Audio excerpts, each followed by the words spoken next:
A man discovers an abandoned military basement in the mountains, and what he finds when he enters will shock the world. The mountains had always been a place of mystery, their rugged peaks concealing secrets lost to time.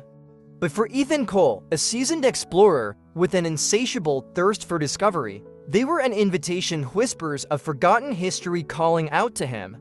He had spent years trekking through uncharted territories, yet nothing could have prepared him for what he would uncover on this fateful day. Nestled within the dense jungle, almost perfectly camouflaged against the rock and foliage, Ethan stumbled upon a peculiar sight: an iron hatch embedded in the earth.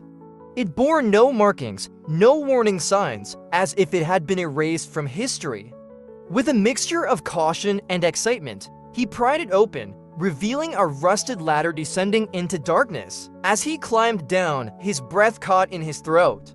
The air was thick with dust and decay, but beneath the layers of neglect, something felt preserved. The basement stretched before him, a cavernous space lined with old computer terminals, flickering monitors, and stacks of unread documents covered in faded military insignia. The equipment, though outdated, still hummed with latent energy, as if it had been waiting for someone waiting for him. Ethan swept his flashlight across the room, revealing walls adorned with cryptic schematics and maps of locations he couldn't recognize. Strange symbols marked several points on the charts, notes scribbled in a language that wasn't entirely human. He felt a chill crawl down his spine. This wasn't just any abandoned facility, it was something far more significant than he saw it. An iron door, nearly imperceptible in the dim light, deliberately concealed behind a stack of filing cabinets. Unlike the rest of the basement, this door was pristine and touched by time. With a deep breath, Ethan placed his hand against the cold metal and pushed. The door swung open with a hiss. Beyond it was a chamber unlike anything he had ever seen. A massive cylindrical pod stood at the center, encased in reinforced glass, pulsing with a faint, unnatural blue glow.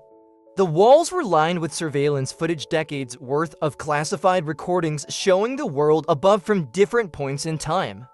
Some were historical moments Ethan recognized, others were not.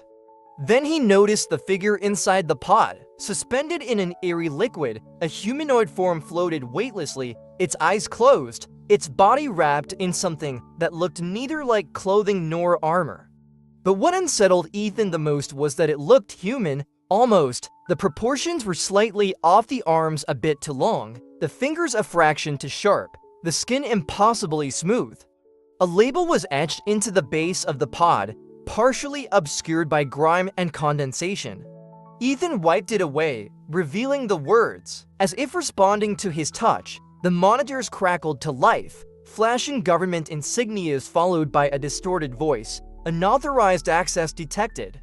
Initiating security protocols, the room trembled, lights flickered. Somewhere in the distance, metal doors slammed shut. A low mechanical hum vibrated through the facility, growing louder. And then the figure in the pod opened its eyes. They weren't human, and Ethan knew at that moment that he had just awakened something the world was never meant to see. Ethan's breath caught in his throat, the being's eyes pale, almost silver-locked onto his, unblinking. They weren't just looking at him, they were studying him. A deep hum reverberated through the facility, growing into a deafening wail. Emergency lights flickered red. The pod released a burst of steam, hissing like a waking beast.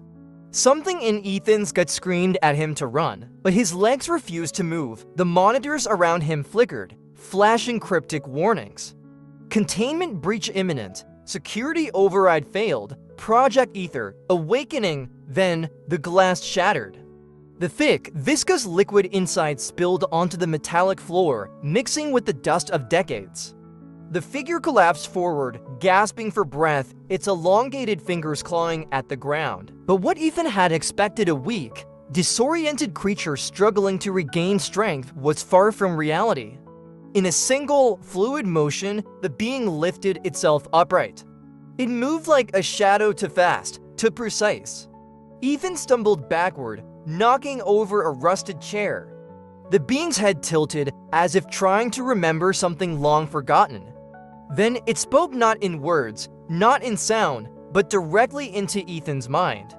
You were not meant to find this place. Ethan's skull felt like it was being pried open from the inside.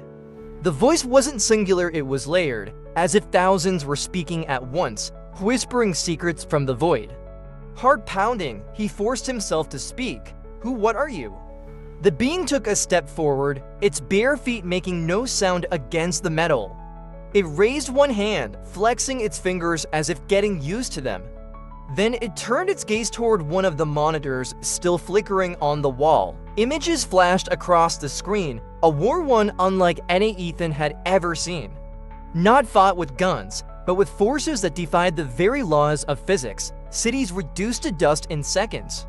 Men in uniform standing before massive obelisks that pulsed with unnatural energy. And in the heart of it all, beings like the one standing before him. Some fought alongside humans. Others fought against them. The message was clear. This creature wasn't just an experiment. It was a remnant of a war that humanity had erased from history. A war that was never supposed to be remembered. The alarms blared louder. Somewhere above, heavy doors slammed open. Footsteps fast, organized, armed. Someone was coming. The being turned back to Ethan, its gaze softened, almost understanding. Then it whispered one final thought into his mind. They will kill you for what you've seen. But I will not let them. Before Ethan could react, the room seemed to fold in on itself. The air shimmered, and then darkness. Ethan awoke to the sensation of cold air against his skin. His lungs burned, his head throbbed, and for a moment, he wasn't sure if he was dead or dreaming. But as his vision adjusted, the truth became clear: he was somewhere else. No longer in the underground facility, no alarms, no soldiers. Instead, he stood in the middle of an empty field beneath a sky unlike any he had ever seen. It was night, yet the stars above burned brighter than he remembered, swirling in unfamiliar constellations. The air carried an eerie stillness, as if the world itself was holding its breath. A voice inside his head: I moved you before they arrived. Ethan spun around, searching. The being from the pod stood a few feet away, watching him. Now, in the moonlight, he could see it more clearly. It was taller than any human should be, with impossibly smooth skin that seemed to absorb the faint glow around it. Its silver eyes gleamed with something ancient, something beyond human comprehension. Where are we? Ethan demanded, trying to steady his breath. The being tilted its head slightly, not where, when. The words sent a chill down Ethan's spine. Before he could ask another question, the ground beneath them trembled. In the distance, a faint rumble echoed through the valley. The being's expression darkened. They found us. Ethan turned toward the sound. Silhouettes appeared over the horizon, dark figures moving in unison, too smooth, too precise to be human. Their eyes glowed with a cold, blue light, and in their hands, they carried weapons Ethan had never seen before, sleek, metallic, humming with power. What the hell are they? Ethan whispered. The being's voice echoed in his mind. The ones who erased me, and soon, they will erase you. Ethan's instincts screamed at him to run, but he already knew it was pointless. The figures were closing in fast. The lead figure raised its arm, and a surge of blue energy crackled around its palm.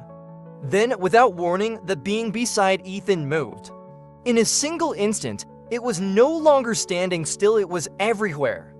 A blur of motion, too fast for the eye to follow. The air vibrated with raw energy. A wave of unseen force erupted from its outstretched hand, sending the dark figures hurtling backward like ragdolls. Ethan barely had time to react before the being grabbed his arm.